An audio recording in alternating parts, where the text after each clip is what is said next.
A decorated war veteran, and ICE wants to deport him. This week, several dozen Venezuelan nationals were transferred from a U.S. immigration center in South Texas and boarded deportation flights back to their home countries. Among them was Jose Barco, 39-year-old decorated American soldier who deployed twice in Iraq, saw horrific combat, and received a Purple Heart after an explosion tossed him through the air and left him with a traumatic brain injury.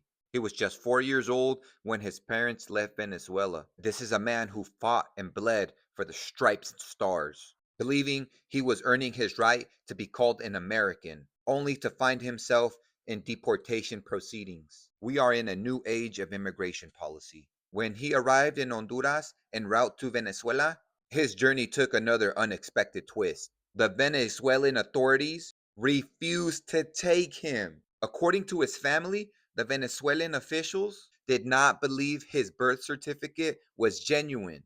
They said it looked too new. They also said his accent sounded Cuban to them. Decorated war veteran Jose Barco now sits in a U.S. immigration detention center, this time at Port Isabel, near Los Fresnos, Texas, wondering which country will take him in, since the one he risked his life for does not want him. His wife stated, "I feel scared right now," stating America should not be sending a decorated war veteran to Venezuela. Jose Barco deployed to Iraq in the summer of 2004 with a unit from Fort Carson in Colorado. He was a private with Charlie Company from the 1st Battalion of the 506th Regiment.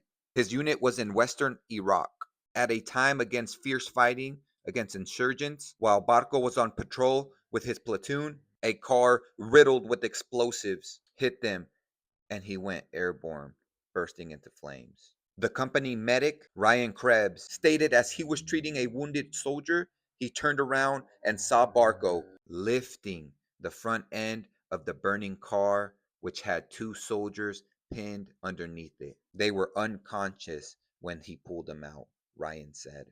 Jose Barco was on fire after lifting the car, Ryan also stated.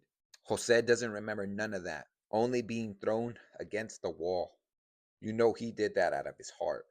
PBS, which is also being defunded by the Trump administration, made a story about his platoon. It's called Frontline, and it was aired in 2010. Barco was treated for burns on his hands and his thighs. Months later, Jose realized a ringing noise in his ears, and military doctors realized he had a head injury. He could have received a medical discharge with benefits, but he wanted to go back to Iraq.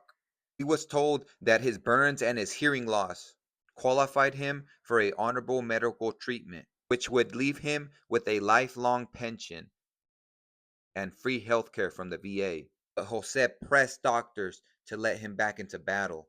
Jose made it back to Iraq in 2006. It is worth noting the crimes he committed did happen after his incident and tours in Iraq. This whole situation is very complex.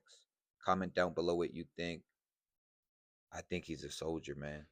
Free the real.